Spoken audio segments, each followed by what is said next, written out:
7bet lažybos, 7bet lažybos, 7bet lažybos, 7bet. Nesaikingas lošimas gali sukelti priklausomybę.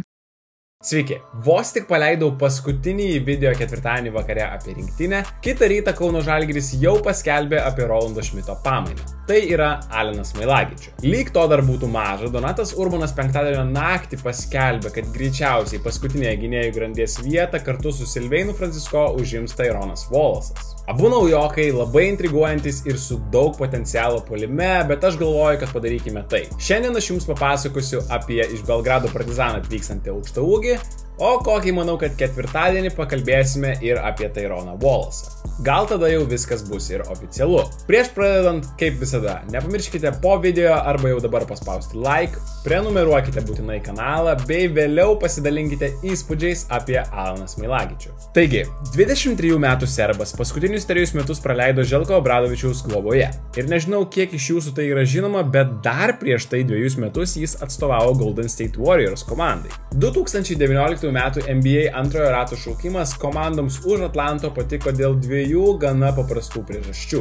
Tikrai nedažnai Europoje galite rasti tokį mobilų aukštaūgį su solidžiu metimu iš toli. Nors nepaisant to, NBA lygoje jis neužsibuvo. Smailagičiui buvo gana sunku gynyboje, jis dažnai darė nepaaiškinamas klaidas, žinoma būdingas jaunimui ir dar dažniau sunkiai paaiškinamas pražangas. Užtat Eurolygoje jis turėjo daug geresnių momentų ir sezono atkarpų. Ir prieš praėjusį sezoną netgi įrašiau Smailagičių kaip potencialų breakout žaidėją. Tai yra, kad jis gali iššauti šiame sezone ir smarkiai pagerinti savo rodiklius. Nežinau, čia mano logika ar nuojauta rėmėsi įspūdingo aukštaūgio žaidimu 23 metų Eurolygos ketvirtfinalio serijoje prieš Madrido Realą. Ten sunkiojo krašto puolėjo ir centro pozicijose galintis žaisti Smailagičius puolime tiesiog dominavo prieš Walterį Tavarešą. Jis pradėdavo rungtynės starto penkete ir turėdavo nuostabes atkarpas, o Željko Obradovičius tiesiog puikiai išnaudodavo Smailagičiaus privalumus. Ten būdavo netgi tokių atkarpų, kur Smailagičiaus pick and popai, tai yra atšokimai po tritaškio po užtvaros, nubausdavo Walterį Tavaresą 3 atakose iš eilės.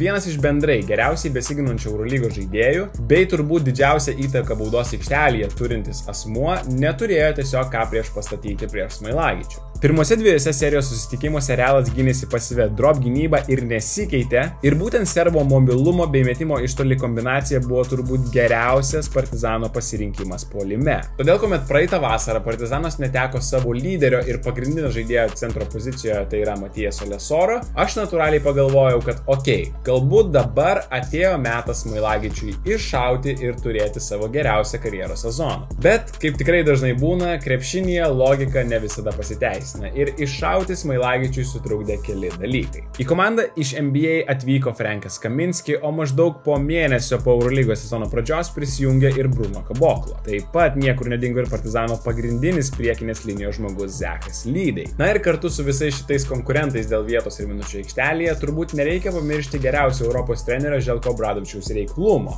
Ir turbūt nekeista, kad geriausią savo sezono atkarpą Alinas sužaidė praėjusio sezono pradžioje, kuomet Caboclo dar nebuvo prisijungęs prie komandos. Tarp jų buvo ir 16 taškų pasirodymas išvykoje prieš Olympiakosą, 13 taškų namuose prieš Fenerbahčę, 12 prieš Asvelį ir 10 prieš Maccabi. Bendrai per pirmosius 7 Eurolygos turus jis rinko beveik po 11 taškų per vos 18 minučių, pataikydamas 67% metimų iš žaidimo, įskaitant 44% tritaškių. Būtų beprasmiška tikėtis, kad jis galėtų išlaikyti panašų procentą viso sezono metu Žalgiryje didesnėje rolėje. Bet bent jau man, matant šią statistiką ir vaizdą aikštelėje, to tikrai pakanka, kad galėčiau tikėtis panašaus vaizdo iš Smailagičiaus didesnėje ir pastovioje rolėje. Kai tuo tarpu vėliau Partizano priekiniai linijai susiformaus, iki galo Smailagičius vietos daug klysti neturėjo. O jų jaunam, bet gana nepatyrusiam serbui nepavyko išvengti. Nepavyko jam išvengti ir traumų. Serbas sezono metu taip pat turėjo daug mažų sveikatos problemų, kurios galbūt nepriversdavo jo praleisti rungtynių, bet neleisdavo parodyti gerųjų savo savybių. Pačiam, turbūt teko matyti kokius 70-80% Partizano Eurolygos rungtynių ir tikrai galiu pasakyti, kad Smailagičius vėliau sezone nebeatrodė toks, koks buvo jo pradžioje. Ta patį kalbėjo ir keli serbų žurnalistai ir komentatoriai, kurie tikrai teigia, kad traumos turėjo nemažai įtakos Smailagičiaus visam sezonui. Na ir dabar turbūt jums kyla klausimas, tai kodėl Žalgiris tada pasirinko Smailagičių? Teko skaityti įvairių komentarų po naujienos apie jo prisijungimą ir turbūt labiausiai nesuprantu tų, kurie iškart piešia liūdną scenarijų kitam sezonui. Ir čia norėčiau pakartoti mintį, kurią išsakiau viename iš praėjusių video. Nepaisant to, kad Žalgirio biudžetas kažkiek ūgtelėjo, bendrame Eurolygos kontekste tai labai mažai ką keičia. Žalgiris tikrai netapo turtinga komanda, o matant, kokius kontraktus pasirašo kiti žaidėjai šią vasarą, galiu drąsiai teigti, kad žaidėjų kainos kilo gerokai stipriau negu Žalgirio biudžetas. Todėl mes visi, fanai, stebėtojai, komentatoriai, nežinau, bet kas, tikrai neturėtume tikėtis, kad Žalgiris ims ir pasirašinės aukščiausio lygio žaidėjus dabar jau nuo šios vasaros. Todėl kauniečių strategija žaidėjų rinkoje išlieka ta pati – bandyti pataikyti su žaidėjais, kurie turi potencialą kilti į aukštesnį lygį, gaudami Kaune didesnę rolę. Arba pakildami į aukštesnį lygį. Ir manau, kad Smailagičiaus profilis puikiai atitinka šitam apibūdinimui. Juk panašiai buvo ir su Rolandu Šmitu. Prisiminkite, jis trynė Solelį Barcelonoje, buvo Nikola Mirotičiaus dubleris ir būdavo epizodinis žaidėjas. Okei, į šį argumentą kai kurie kontratakuoja, lygindami Barcelonos ir Partizano situaciją lentelėje. Taip, tą sezoną Barcelona buvo Eurolygos lentelės viršuje, na, o Partizanui šis sezonas tikrai nesusiklostė. Bet praėjusiais metais tas pats Partizanas su Smailagičiumi buvo per vieną pražangą, vienas muštynės, per vieną pergalę nuo Eurolygos finalo ketverto. O prieš Smailagičių ketvirtoje pozicijoje buvo Zechas Lydej, vienas iš Eurolygos pirmosios lentynos žaidėjų. O penktoje pozicijoje Želko turėjo Matijas Alesorą. Tai jeigu Žalgiris būtų pasirašęs Smailagičių praėjusią vasarą, tai dabar jau mes geriau vertintumėm patį žaidėją. Aišku, tikrai nebus taip, kad Smailagičius Kaune neturės konkurencijos, bet jau dabar, na, tikrai galime drąsiai teigti, kad ji nebus tokia, kokia jinai buvo Belgrado Partizan komandoje. Todėl man norisi tikėti, kad gavęs daugiau žaidybinio laiko ir dar svarbiau, daugiau vietos klysti, Alenas pagaliau dės tą žingsnelį į priekį. Ar aš tikiu, kad jis gali būti per ateinančius 2 metus toks pats geras, koks buvo Latvis Kaune? Na, sąžiningai pasakius, tai negalvoju, kad jis gali pasiekti būtent tą lygį. Tačiau, manau, kad teisingai išnaudojus serbą, jis tikrai gali duoti daug naudos Žalgiriui.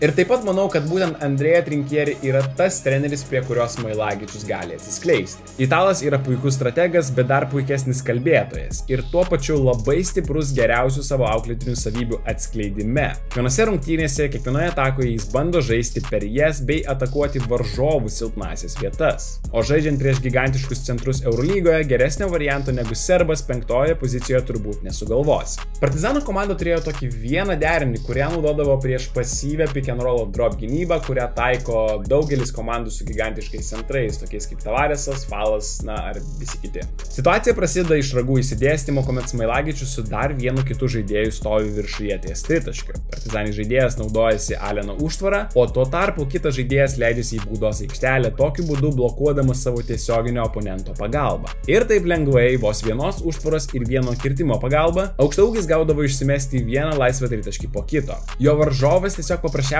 nespėdavo laiku prišokti, o jeigu ir spėdavo, suprasdavo, ką reiškia Smailagičiaus mobilumas. Kaip ir minėjau video pradžioje, būtent ši kombinacija sudomino ir NBA žmonės. 2,8 cm puolėjas geba žaisti veidu į krepšį ir veržtis iki galo naudodamas driblingą. Prie viso šito jis dar ir labai smagiai kyla į viršų ir geba užbaigti atakas nepaisydamas varžovų trukdymų po krepšiu. Manau, kad tikrai ne vieną plakatą išvysime ir Kaune. Tuo pačiu, nenustebkite, jei Smailagičius įsivels ir į kuriozinę situaciją. Kartais jis gali pervertinti savo galimybės dėdamas į krepšį. Beje, dar vienas dalykas kalbant apie Smailagičiaus prasiveržimus. Jis tikrai nekartą gelbėjo savo komandos atakas paskutinėmis sekundėmis. Kad ir kaip tai keistai skambėtų kalbant apie 4 ir 5 pozicijos žaidėją. Ne vieną kartą teko stebėti, kad Alenui būnant su kamuoliu prie tritaškio, Partizano gynėjai yra užblokuojami nuo kamuolio. Tačiau Smailagičius nepanikuoja ir tiesiog ramiai pats veržiasi veidu į krepšį, krepšį ir pelno taškus. Nežinau, ar tai gali būti norima atakos pabaiga iš anti-atrinkieri, bet turėti tai kaip atsarginį pasirinkimą,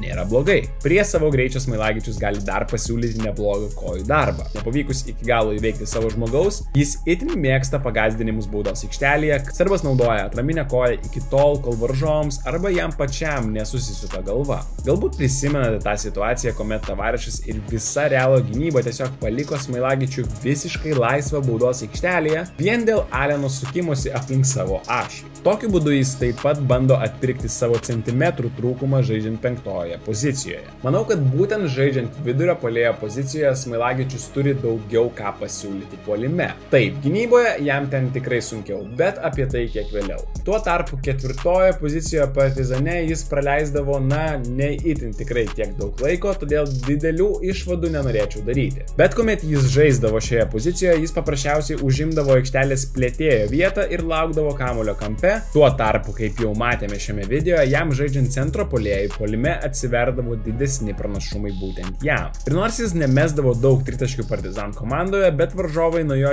tikrai nepalikdavo atstumo, taip atveriant daugiau erdvių gynėjams prasiveržimams. Taip, sunkiojo krašto puolėjo pozicijoje jį vis dar galime naudoti tiems patiems pick and popams, bet tą yra daryti gerokai sunkiau prieš greitesnius tiesioginius oponentus. Tuo pačiu, nelabai įsivaizduoju, kad serbą būtų galima naudoti panašiai kaip Meneką, kuomet šis išbėginėja iš užtvarų be kamuolio. Rolandas Šmitas Žalgiriui suteikdavo ir galimybės žaisti nugarą į krepšį variantą, tačiau aš nesu įsitikinęs, ar Smailagičius gali būti tokiu faktoriumi. Jeigu ir gali, tai kiek efektyviai tas veiks? Žvelgiant į pažengusią statistiką, Aleno žaidimas nugarą į krepšį buvo vienas iš silpniausių jo žaidimo aspektų. Jis itin dažnai remdavosi metimais atšokus, net ir turėdamas mažesnį žaidėją prie savęs. Todėl natūralu, kad net ir serbui turint smagę rankelę, toks žaidimo stilius atakuojant nugarą į krepšį negali būti itin efektyvus. Bet vėlgi, kaip ir minėjau, dėl Smailagičiaus limituotų minučių ir daugybės geresnių opcijų Partizano puolime, jo paustapai nebuvo dažnas atvejis ir dėl to susidaryti pilną vaizdą yra gana sunku. Bet kokiu atveju, užbaigiant kalbas apie puolimą, Žalgiris su Smailagičiumi gauna dar vieną naują pasirinkimą puolime. Pick and popus iš 5-osios pozicijos. Tai, ko negalėjo pasiūlyti nei Birutis, nei Kevariusas Heisas.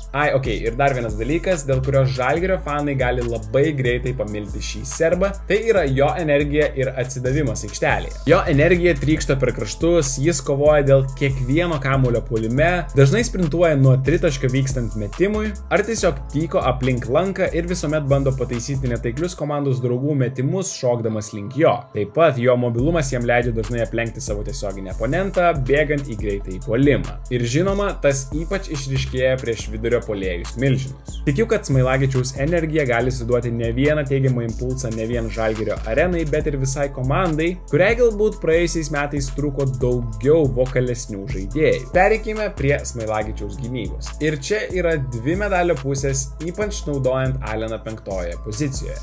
Iš vienos pusės Smailagičiui dažnai gali pritrūkti paprasčiausios raumenų masės. Masyvesni centrai kartais tiesiog jį nusistumia iki krepšio ir pelno taškus. Tačiau tuo pačiu, žaisdamas centru, jis gali pasiūlyti savo mobilumą pick and roll gynyboje, kadangi yra daug greitesnis žaidėjas lyginant su savo pozicijos vidurkiu. Želko nevengdavo kelti Smailagičiaus aukštai, naudojant tiek step-outą, tiek išsikeitimo gynybą, kurioje jam sekdavosi visai neblogai. Jo šoninis judėjimas galbūt nėra elitinio lygio, bet išlaikyti mažesnį varžovą priešais save gana dažnai jį sugeba.